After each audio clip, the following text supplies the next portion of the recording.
Friday night. It's about 6:32 and 7 seconds. It must be potluck time. Yes, this is the part of the show where each of us brings a story to the table, just like you would bring a dish to a potluck dinner. Rick Unger, you used to excel at home ec. What do you got?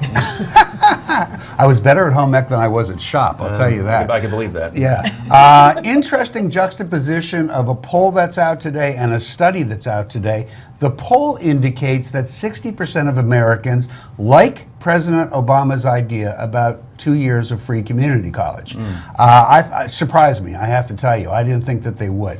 The other part of it is there's a study out that suggests that getting a college degree still pays off. And the reason that I bring that up is so many of my friends, to be honest, conservatives, believe that college has, for many people, not all people, become a waste of time and money because it doesn't fit in modern society. And yet when you look at the data, somebody who graduates college versus somebody who doesn't, they're making twice as much money. I found it amazing. I was reading about Scott Walker this week as far as he doesn't have a college degree. Yeah. And they were saying how, no, not that part. And they were saying how Democrats, it wouldn't be wise for them to go after that particular part of his past because 66% of people don't have college degrees in this country, so they would see it as elitist. I found that remarkable. I thought the number would be much higher. No, and by the way, I agree with that. I have a lot of problems with Scott Walker, but that's not one of them. I don't care if he graduated college or not. Also, as far as college education is concerned. Now, maybe I'm going to be a little bit biased here, but my brother runs a contracting school. They teach kids how to be electricians, how to build homes, how to fix roofs, all of these things. And you know what their placement rate is after they graduate from? It's called the Hohokus School of Trade colleges in Paterson, New Jersey. More New Jersey. Yes. They place it at over 90% of these kids can get, because everybody needs handymen and everybody needs to be working in these sort of capacities. So I agree with the notion that a college education, as opposed to that kind of education, at least immediately you can get a job right away. So trade schools, I think, are going to become a lot more popular because colleges are so expensive. Yeah, and I'm okay with trade schools. I am. I just, for those who think that college is a waste of time for most people, I don't think that that's true. But how old are those numbers? Because those are people who are already out working. And there's a lot of people who, I have some nieces and nephews who are college graduates and can't find full-time jobs. Clearly true. So I wonder how old, how long have those people been in the workforce? Well, the poll's out today.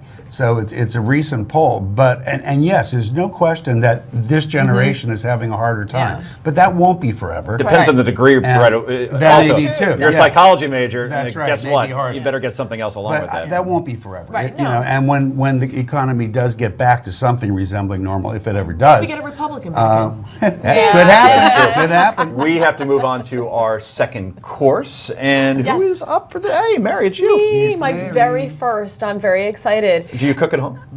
Well, yeah, I do, kind of. Ordering in is not cooking. I'm more of a baker, so I really should be doing the last course because I'm more of a baker. But I'm going to stick with the college theme here because at the University of Wisconsin-Whitewater, there is a professor, Beth Lewick, I believe her name is, and she is an English professor, and she decided she was going to give her students, her English students, extra credit if they attended an anti-Scott Walker rally.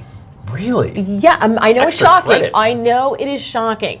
And the best part of this is she also ran for office. She ran for Wisconsin State Assembly as guess what? A Democrat. I know it's shocking. I know it's hard to believe. Yeah. Now, Democrat in education speaking out against. Well, we know why she's angry. I happen to agree with you. If you want to give extra credit for doing something that's civic, great, but you don't get to pick the side that the kid has to go and do. But the reason she is angry is because he is cutting $300 million from the public collegiate system there. But that was an exchange because the University of Wisconsin system asked the state government for more autonomy. He said, "Fine, I'll give you more autonomy, but then you got to give us money back. If you want to run it yourselves, you got to give them money back." It doesn't help kids who need to go to school. It's all about the children. But she was wrong. I'm with you on that. Okay. Kumbaya, look at that. Kumbaya. Peace and love, baby. I feel like we're having a moment. Jessica, we have to get you involved in this. Of course, they're the chefs, but I want to hear what the I want to patrons go have back to say. then. Can I go back a course and Yes. just say something? One thing that I think is really important, there was a great op-ed in the Wall Street Journal this week about it from an ex-Clinton person talking about how many more apprenticeships we need in this country. And I think community college is an interesting start, but we need people in vocational training, and also, if work in a community, invite people to come in and shadow you for weeks, months, whatever it is, and teach people skills that way. So maybe even while you're in community college or while you're working a fast food job or whatever it is that you need to get by, that you can learn a skill. So I just wanted to give a shout out for Great idea. apprenticeships. For apprenticeships, absolutely. Yeah, I like and perhaps Lisa Gibbons can teach that because she won Donald Trump's Celebrity Apprentice on NBC this I week. didn't see the finale. You ruined it. Oh, you were going to watch that over the weekend? It's like DVR'd it. Wow, you got to find better weekend Oh, wait, plans. don't Yeah. watch the taping of this show until after. Yeah, good point. Geraldo was the runner-up. Go figure. But Lisa Gibbons is your I'm not apprentice. that far either. Anyway, up next, we'll continue our daily wrap potluck, and then it's time for Yay or Nay. This is the Daily Wrap only on Newsmax TV.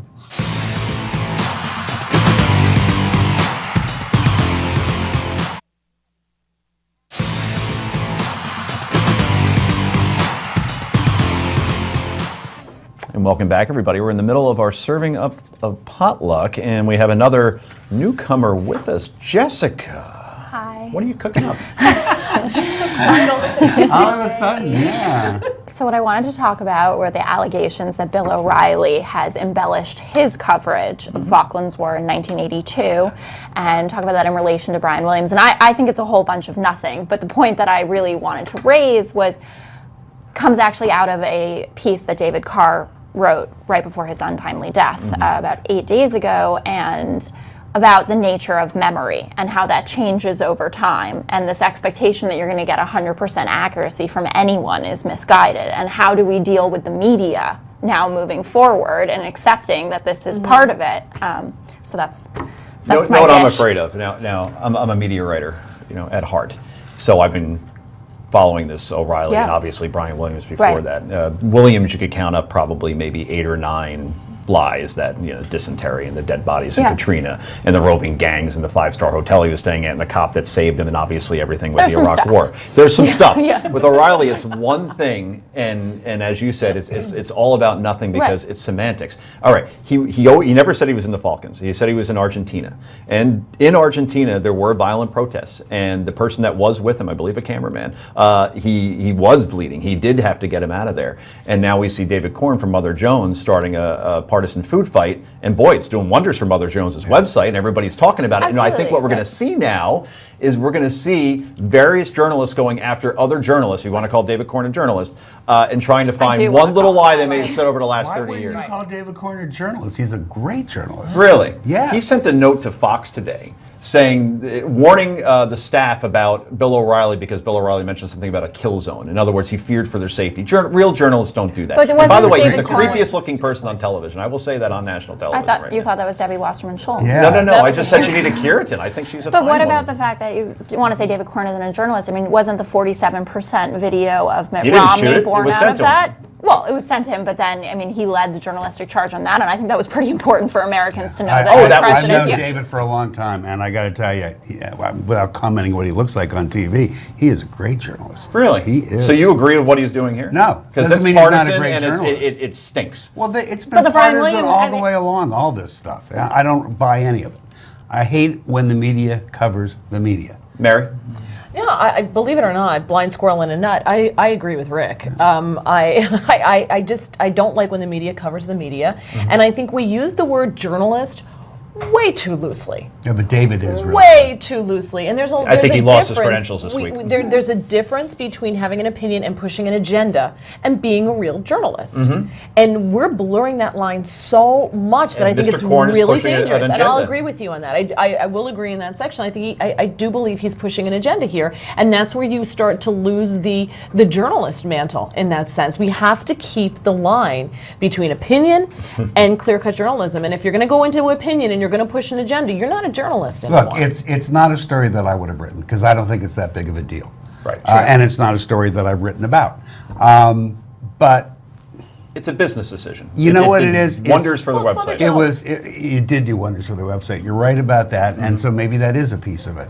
At the same time, that is a topic people are interested in right now. Well, it certainly created some conversation, including on this show, obviously. So, well, it's my turn, by the way, to cook up some wonderful culinary masterpieces. And the Academy Awards are this Sunday, and if the nominee announcements were any indication, this year's show will not be without controversy. There were a lot of complaints over the lack of diversity in in both the films and actors nominated for Oscars this year, with many pointing to mostly older, white, male board Academy voters as the reason why. You know, those same Academy voters that voted 12 Years a Slave Best Picture last year. Now suddenly they're like those old farts in the Muppets that, I don't understand films and I don't understand diversity because Selma was snubbed. You know how Selma was snubbed? It was nominated for Best Picture, but apparently that's not good enough because it didn't get Best Director and Best Key Grip and Best Actor. And yeah, I agree with the actor part, but we can't keep doing this. Every time a movie gets snubbed, we make it about racism. Let's remember that Vertigo wasn't nominated for Best Picture. That was easily, or at least arguably,